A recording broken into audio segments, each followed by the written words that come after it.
ಪ್ರಿಯರೇ, ದಿನದ ಬದುಕಿಗೊಂದು ಕ್ರಿಸ್ತನ ಈ ದನಿ ನಮ್ಮೆಲ್ಲರಿಗೂ ಪ್ರೇರಣೆ ಆಗಲಿ.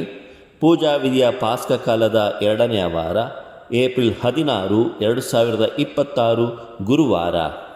ಸಂತ ಯೋವಾನನು ಬರೆದ ಪವಿತ್ರ ಶುಭ ಸಂದೇಶದಿಂದ ವಾಚನ, 3ನೇ ಅಧ್ಯಾಯ 31-36 ವಚನಗಳು.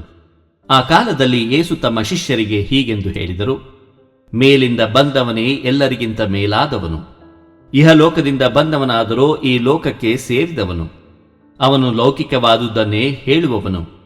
ಸ್ವರ್ಗದಿಂದ ಬಂದವನಾದರೋ ಸರ್ವರಿಗೂ ಶ್ರೇಷ್ಠನು. ಆತನು ತಾನು ಕಂಡದ್ದನ್ನು ಕೇಳಿದ್ದನ್ನು ಕುರಿತೇ ಸಾಕ್ಷಿ ಹೇಳುತ್ತಾನೆ.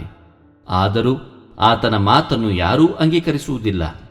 ಆತನ ಮಾತನ್ನು ಅಂಗೀಕರಿಸುವವನು ದೇವರು ಸತ್ಯಸ್ವರೂಪಿ ಎಂದು ಸಾದೃಶ್ಯಪಡಿಸುತ್ತಾನೆ.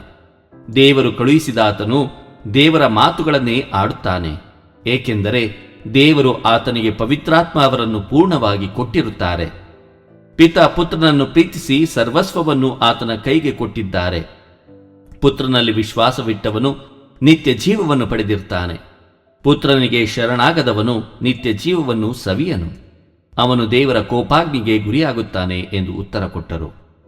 ಪ್ರಭುವಿನ ಶುಭ ಸಂದೇಶ. ಕ್ರಿಸ್ತರೇ ನಿಮಗೆ ಸ್ತುತಿ ಸಲ್ಲಲಿ. ಚಿಂತನೆ: ನಿತ್ಯ ಜೀವ ದೊರಕಬೇಕಾದರೆ ರಕ್ಷಕ ಪ್ರಭು ಯೇಸುವಿಗೆ ಶರಣಾಗಬೇಕು. ಪ್ರಭು ಯೇಸು ಕ್ರಿಸ್ತರಲ್ಲಿ ಆತ್ಮೀಯರೇ, ಸತ್ಯವನ್ನು ಯಾರೂ ಮುಚ್ಚಿಡಲು ಸಾಧ್ಯವಿಲ್ಲ.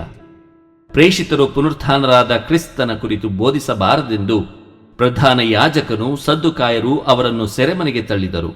ಆದರೆ ಸೆರೆಮನೆ ಅವರನ್ನು ಹಿಡಿದಿಟ್ಟುಕೊಳ್ಳಲು ಸಾಧ್ಯವಾಗಲಿಲ್ಲ.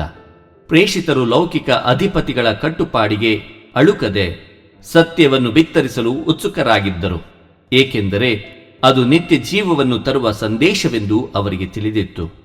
ನಿತ್ಯ ಜೀವ ದೇವರ ವರದಾನ. ಅದು ನಮಗೆ ದೇವರು ನೀಡುವ ಉಚಿತವಾದ ಕೊಡುಗೆ. ಆದರೆ ಇದು ನಮಗೆ ದೊರಕಬೇಕಾದರೆ ರಕ್ಷಕ ಪ್ರಭು ಯೇಸುವಿಗೆ ನಾವೆಲ್ಲರೂ ಶರಣಾಗಬೇಕು. ಆಗ ಮಾತ್ರ ಅದನ್ನು ಸವಿಯಲು ಸಾಧ್ಯ. ಲೌಕಿಕ ಆಸೆ ಆಕಾಂಕ್ಷೆಗಳಿಗೆ ಮರುಳಾಗಿ ಸ್ವರ್ಗದಿಂದ ಇಳಿದು ಬಂದು ನಮಗಾಗಿ ಶಿಲುಬೆಗೇರಿದ ರಕ್ಷಕನನ್ನು ಮರೆತರೆ ನಿತ್ಯ ಜೀವವನ್ನು ಕಳೆದುಕೊಂಡು ದೇವರ ಕೋಪಾಗ್ನಿಗೆ ಗುರಿಯಾಗಬೇಕಾಗುತ್ತದೆ. ಆ ಸರದಿಯಲ್ಲಿ ನಾವು ಇದ್ದೇವೆಯೇ? ದೇವರು ನಮ್ಮೆಲ್ಲರನ್ನು ಆಶೀರ್ವದಿಸಲಿ. ಇದು ದನಿಮಾದಿಮ ಮನೆಯ ಕೊಡುಗೆ. ಧ್ವನಿ ವಂದನೆಯ ಸ್ವಾಮಿ ಶಾಂತಕುಮಾರ್ ಚೆ, ಬೆಂಗಳೂರು ಮಹಾಧರ್ಮಕ್ಷೇತ್ರ. ಪ್ರಿಯರೇ, ಈ ಚಾನೆಲ್ ಅನ್ನು ಸಬ್ಸ್ಕ್ರೈಬ್ ಮಾಡಿ ಪ್ರತಿದಿನ ದೇವರ ವಾಕ್ಯವನ್ನು ಆಲಿಸುತ್ತಾ ಅದನ್ನು ಇತರರೊಂದಿಗೆ ಹಂಚಿಕೊಳ್ಳಲು ನಮಗೆ ನೆರವಾಗಿರಿ. ಧನ್ಯವಾದಗಳು.